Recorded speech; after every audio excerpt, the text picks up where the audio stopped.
Gospel according to Matthew, as found in the 22nd chapter. Glory to you, O Lord. Then the Pharisees came and went and plotted to entrap Jesus in what he said.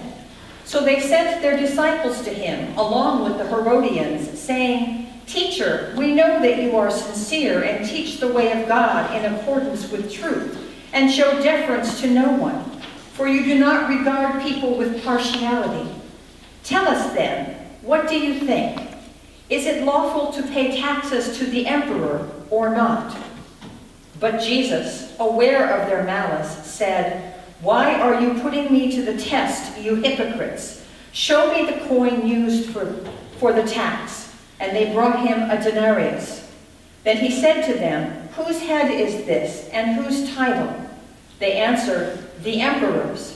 Then he said to them, "Give therefore to the emperor the things that are the emperor's, and to God the things that are God's." When they heard this, they were amazed, and they left him and went away. The Gospel of the Lord. Praise to you, O Christ. Please be seated. Politics, religion, and money. Oh my. This passage covers three of the things people aren't supposed to talk about in polite company. So why is it that we're not supposed to talk about politics, religion, and money?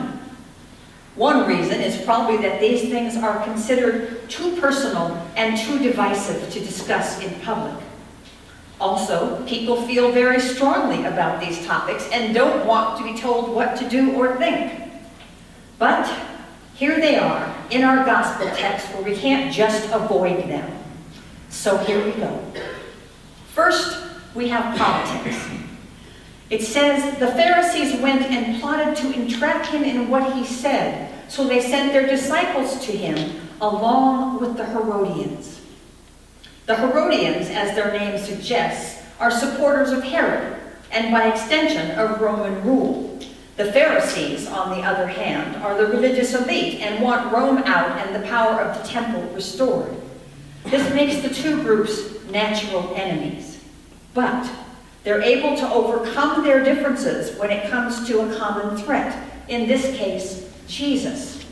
Politics do indeed make strange bedfellows. And then we have religion. As I said, the Pharisees were the religious leaders in the time, but there's also the fact that this scene today takes place in the temple. Compound that with the fact that it's only a day or two after Jesus has made quite a scene by coming in and driving out those selling sacrifices and turning over the tables of the money changers. All of this has led to a highly charged religious atmosphere. Finally, there is money. Both the tax in question and the coin used to pay it. Because it's not just any tax that is being questioned here. Jews in the first century Palestine paid numerous taxes. They paid temple taxes, land taxes, customs taxes, just to name a few. But the particular tax in question here was the imperial tax, paid as a tribute to Rome to support the Roman occupation of Israel. Yes, indeed, first century Jews were actually required to pay their Roman oppressors a yearly tax in order to support their own oppression.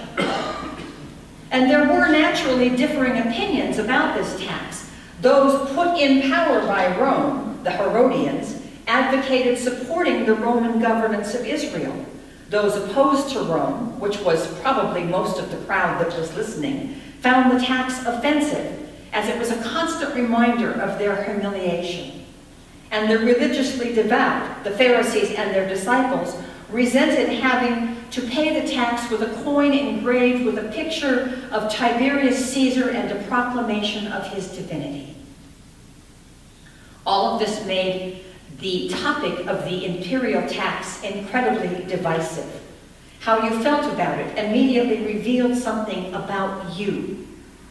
This is why these two groups, the Herodians and the Pharisees, decided it was the perfect subject to use to track their common enemy, Jesus. With their question about the imperial tax, Jesus' opponents thought they had him trapped, as he would either disappoint the people by advocating for the tax, or put himself in jeopardy with Roman officials by arguing against it. But Jesus manages to spring the trap without getting himself caught in it. "Show me the coin used for the tax," he says, and they hand him a coin. And with that, he has them. Remember, this incident took place inside the temple, and you were not supposed to bring one of these coins into the temple. That's why they had money changers. And the reason you weren't supposed to bring one of these coins into the temple is made clear by Jesus' next words. Whose head is this, and whose title? The image on the coin was the emperor's, and the inscription read, "Tiberius Caesar, Son of God, High Priest." To any devoutly religious Jew, that made the coin a blasphemous idol, an insult to God. Certainly not something you should bring into the temple that was holy to the one true God of Israel. So Jesus has already gained the upper hand in the argument when the Pharisees make the strategic error of letting it be seen that they have carried this image, this despised token, into the temple. This duplicity on the part of his accusers sharpens Jesus' response. "Give therefore to Caesar the things that are Caesar, and to God the things that are God's." And suddenly the tables are turned, as everyone there remembers that everything belongs to the Holy One of Israel. With just a few words, Jesus reveals the truth about his would-be accusers and simultaneously reminds all those present of whose they are. And I believe this text can do the same for us, that Jesus is doing the same thing for us, not trying to trap us, but inviting us, calling us to declare our allegiance.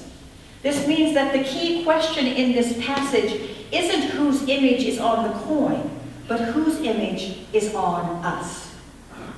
It would have been difficult for Jesus' listeners to hear his words and not hear echoes of the first chapter of Genesis, where God declares that humankind is made in God's own image.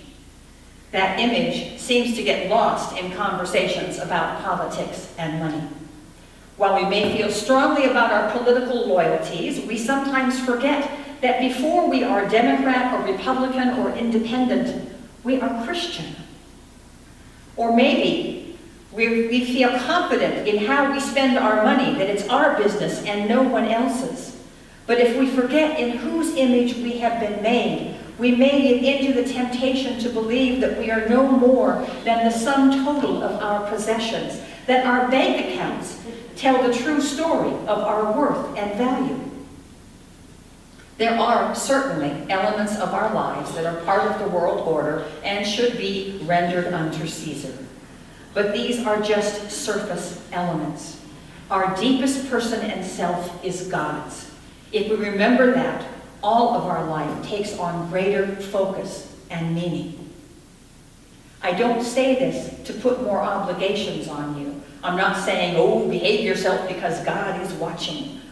Instead, this is a reminder that no matter what we may do or say, no matter where we may go, no matter what may happen to us, we are first and foremost God's own beloved child.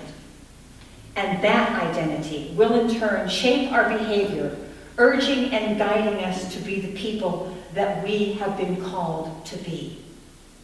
Amen.